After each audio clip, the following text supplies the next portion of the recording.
بسم الله الرحمن الرحيم. إن الحمد لله نحمده ونستعينه ونستغفره ونعوذ بالله من شرور أنفسنا ومن سيئات أعمالنا. من يهده الله فلا مضل له ومن يضلل فلا هادي له، وأشهد أن لا إله إلا الله وحده لا شريك له، وأشهد أن محمدًا عبده ورسوله صلى الله عليه وعلى آله وصحبه أجمعين. أما بعد، قال الله جل وعلا: وجوه يومئذ خاشعة عاملة ناصبة تصلى نارا حامية. کچھ چہرے اس روز سیاہ ہوں گے ذلت کی وجہ سے، اعمال کر کر کے وہ لوگ تھکے ہوئے ہوں گے، لیکن انہیں آگ میں داخل کر دیا جائے گا۔ اور ایک جگہ اللہ جل وعلا نے ارشاد فرمایا: فَلَا نُقِيمُ لَهُمْ يَوْمَ الْقِيَامَةِ وَزْنًا، ان کے اعمال کا انہیں قیامت کے دن کوئی وزن نہیں دیا جائے گا۔ حشر میں، میدان محشر میں اللہ سبحانہ و تعالی کا میزان عدل قائم ہوگا۔ فَمَن يَعْمَلْ مِثْقَالَ ذَرَّةٍ خَيْرًا يَرَهُ وَمَن يَعْمَلْ مِثْقَالَ ذَرَّةٍ شَرًّا يَرَهُ،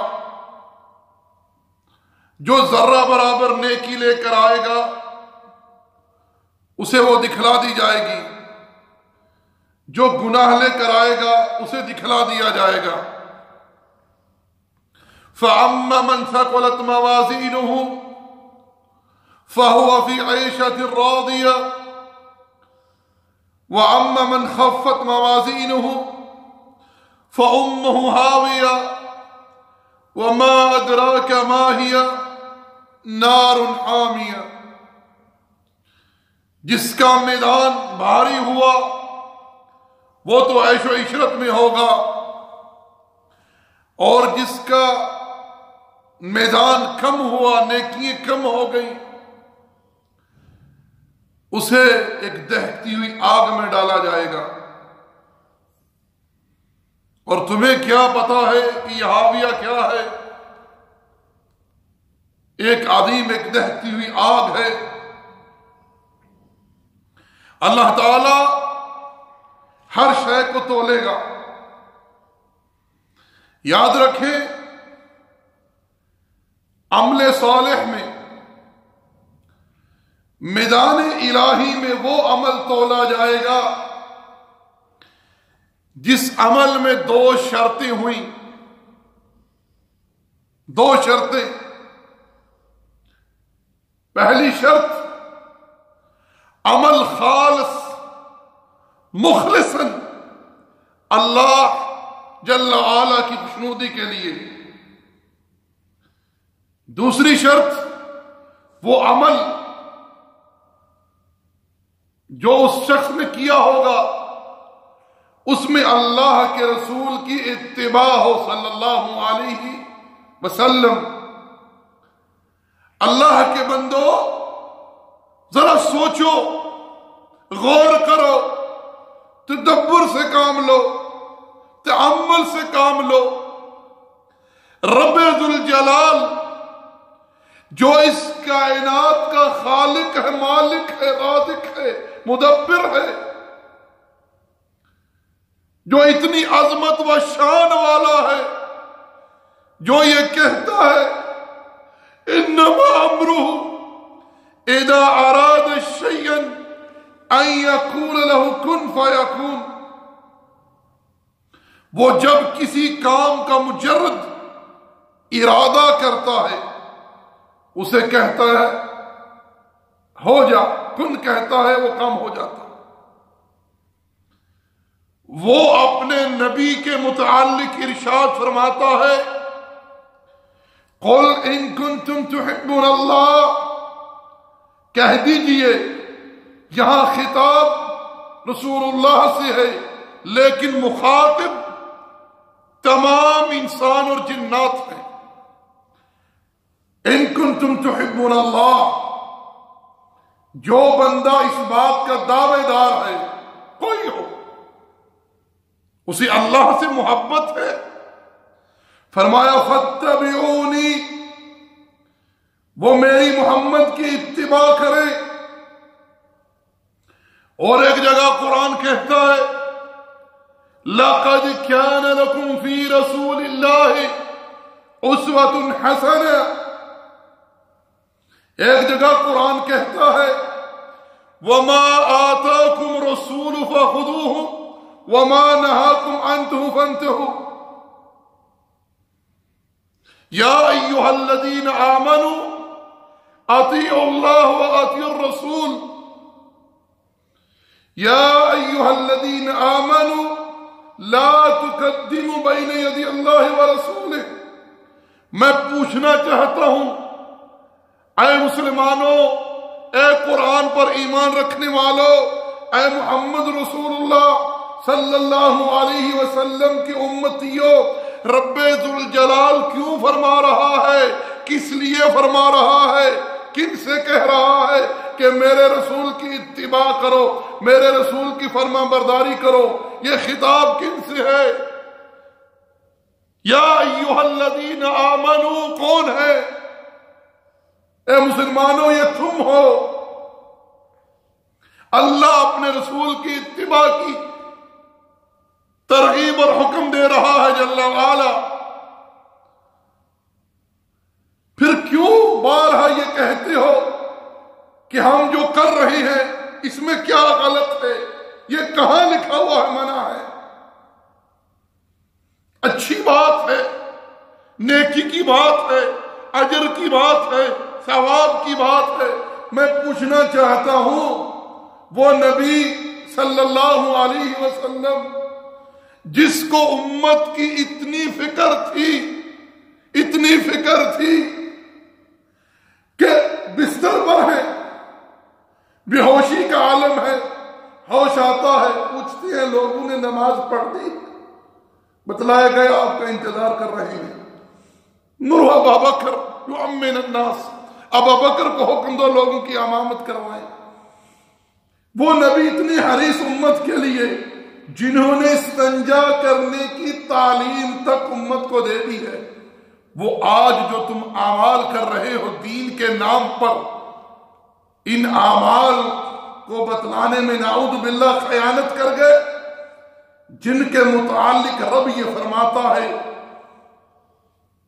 یا ایھا الرسول بلغ ما انزل الیک من ربک، اے میرے رسول جو بات آپ کے رب کی جانب سے آپ پر نازل ہوئی ہے اسے آگے پہنچا دیجیے، اور بے اللہ ان کو ہدایت دے، یہ اپنے فعل کے ذریعے اس بات کا اظہار کرتے ہیں، اقرار کرتے ہیں یہ جو اعمال آج ہم دین میں، دین کے نام پر محبت رسول کی آڑ میں کر رہے ہیں، یہ وہ اعمال ہیں جو اعمال اللہ کے پیغمبر نے امت کو نہیں بتلائے۔ اگر تمہاری یہ مذموم سوچ مسلمان اسے لے لیں تو پھر کیا ہوگا؟ فَإِن لَمْ تَفْعَلْ فَمَا بَلَّغْتَ رِسَالَتَهُ، اگر آپ نے پیغمبر اللہ کی بات کو نہ پہنچایا تو گویا آپ نے رسالت کا حق ادا نہیں کیا۔ اسی تعلق سے دوستو، یہ عید میلاد النبی کے نام پر ایک بدعت لوگوں کی ایجاد کردہ،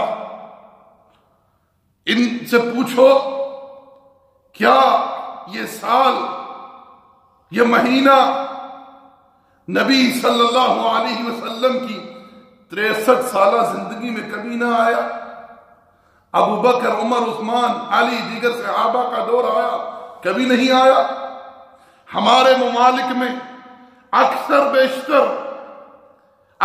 بیشتر عید میلاد النبی کا جشن منانے والے ائمہ اربعہ میں سے کسی ایک کے مقلد ہیں، یا تینوں کے ہیں، چاروں کے ہیں، دو کے ہیں، لیکن اکثریت 3 اماموں کی مقلد ہے جو اس بدعت کو بڑھ چڑھ کر مناتے ہیں اور اس میں حصہ لیتے ہیں، امام ابو حنیفہ، امام مالک اور امام شافعی۔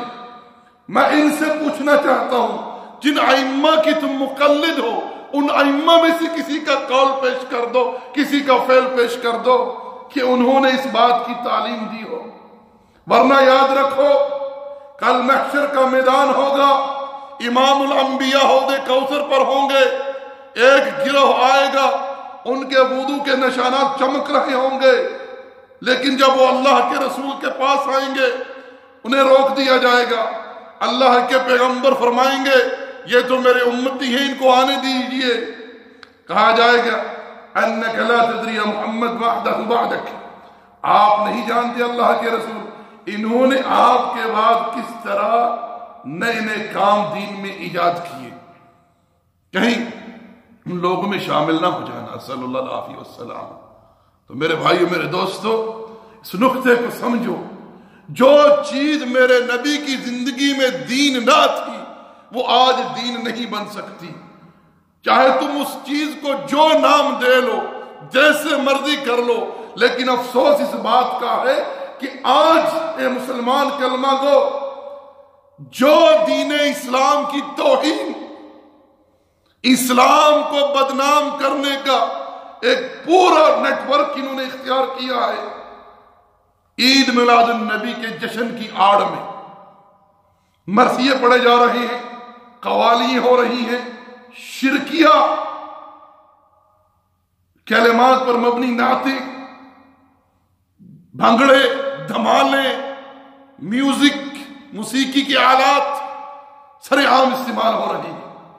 عبداللہ ابن عمر اپنے شاگرد نافع رحمت اللہ علیہ کے ساتھ جا رہے تھے، ایک بکریوں والا جو بکریاں چلا رہا تھا بانسری بجا رہا تھا، ابن عمر نے کانوں میں انگلی ٹھونس لی، دور نکل گئے، نافع سے پوچھا آواز تو نہیں آ رہی؟ کہا نہیں، نکالی، بتلایا کہ میں نے امام الانبیاء کو ایسے کرتے ہوئے دیکھا تھا، کیونکہ یہ چیزیں دل کے اندر نفاق پیدا کرتی ہیں، اور اللہ تعالیٰ قرآن میں فرماتا ہے وَمِنَ النَّاسِ مَن يَشْتَرِي لَهْوَ الْحَدِيثِ لِيُضِلَّ عَن سَبِيلِ اللَّهِ بِغَيْرِ عِلْمٍ وَيَتَّخِذَهَا هُزُوًا أُولَٰئِكَ لَهُمْ عَذَابٌ مُّهِينٌ۔ بہت سارے لوگ ایسے ہیں جو کھیل تماشے کی چیزیں خریدتے ہیں تاکہ لوگوں کو بغیر علم سے اللہ کی راہ سے گمراہ کریں۔ مفسر قرآن ابن عباس اور عبداللہ ابن مسعود رضی اللہ تعالی عنہما فرماتے ہیں اس اللہ کی قسم جس کے ہاتھ میں ہماری جان ہے، یہ آیت ان لوگوں کے بارے میں نازل ہوئی گانا بجانے والوں کی بابت، جن کے پاس موسیقی کے آلات تھے، جو لوگوں کو گمراہ کرنے کے لیے گانے والی خریدتے تھے، لاتے تھے تاکہ لوگوں کو گانا سنا کر اللہ کی راہ سے گمراہ کریں۔ آج ان کو قرآن میں لذت نہیں آتی، قرآن پڑھنے میں، سننے میں، لیکن اس طرح کی جو بےہودہ چیزیں ہیں، لغو چیزیں ہیں، اسلامی تعلیمات کے جو متضاد ہیں، ان میں ان کو بڑی لذت آتی ہے۔ آج شام کو کسی نے مجھے ایک نشید سینڈ کی ہوئی تھی، غالباً 2 ایجپشن لڑکے تھے، فل میوزک کے ساتھ وہ پڑھ رہے ہیں، ججائے کہ وہ اللہ کے رسول پر درود کیوں نہ پڑھ رہے ہیں۔ اسلام نے کوئی ایسی ہمیں تعلیم کیا اس طرح کرے؟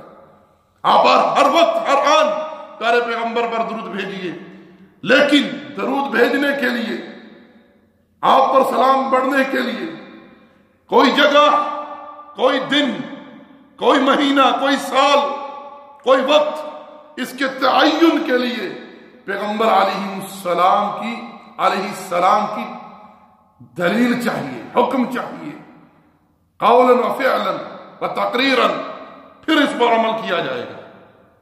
ورنہ یاد رکھو رسول اللہ صلی اللہ علیہ وسلم نے فرمایا من احدث فی امرنا ھذا ما لیس منہ فہو رد، کہ کوئی شخص ایسا عمل کرتا ہے، فاعل کرنے والا، مفعول کوئی عمل ہو، کرنے والا کوئی ہو، دین کے نام پر بطور عبادت اللہ سے اجر حاصل کرنے کے لیے کوئی ایسا عمل کر رہا ہے مگر اس عمل میں میری محمد کی تعلیم نہیں ہے، نہ قولاً نہ فعلاً نہ تقریراً، فرمایا کہ اس کا وہ عمل مردود ہے، غیر مقبول ہے، حرام ہے، ناجائز ہے۔ جی ہاں، جو معنی اس بات کا کر لو، فَهُوَ رَدٌ، مردود ہے۔ مردود کیسا؟ نہ تو وہ نیکی کہلائے گا اور نہ ہی حشر کے میدان میں میزان الہی میں تولا جائے گا۔ کیوں؟ کہ اس عمل میں پیغمبر کی مہر نہیں ہے۔ اور میں نے گزشتہ ایک درس میں بتلایا تھا، صحابہ کرام نے جب قرآن کو ایک جگہ جمع کیا، ہر سورت سے پہلے بسم اللہ لکھی سوائے سورت توبہ کے۔ کیوں؟ اس لیے کہ اللہ کے پیغمبر نے نہیں لکھوائی۔ بسم اللہ لکھنا اجر کی بات ہے، پڑھنا اجر کی بات ہے، لیکن صحابہ نے یہ جسارت نہیں کی۔ کیوں؟ کہ اللہ کے رسول نے نہیں بتلایا صلی اللہ علیہ وسلم۔ تو اس لیے دین کے اندر بطور عبادت اجر و ثواب کے لیے جو کام کرنے جا رہے ہیں، ٹھہر جائیے، اپنے دل کو ڈٹولے، عمل خالص اللہ کے لیے ہے، ہنی اللہ کیجیے، عمل اللہ کے پیغمبر کی سنت کے مطابق ہے، آپ نے حکم دیا ہے، کیا ہے، کرنے کی اجازت دی ہے تو کیجیے، ہنی اللہ، مبارک ہوا، آپ نے نیکی کو پا لیا۔ اگر اللہ کے رسول کی سنت محفوظ ہے اور آپ کر رہے ہیں، یاد رکھیں یہ ایک تو اسلام کی مخالفت کر رہے ہیں، دوسرا یہی عمل قیامت کے دن آپ کے جہنم میں جانے کا سبب بن سکتا ہے، آپ کو اللہ کے پیغمبر کے قرب سے دور کر سکتا ہے۔ وما علینا الا البلاغ، وصلی اللہ علی نبینا محمد وعلی آلہ وصحبہ اجمعین۔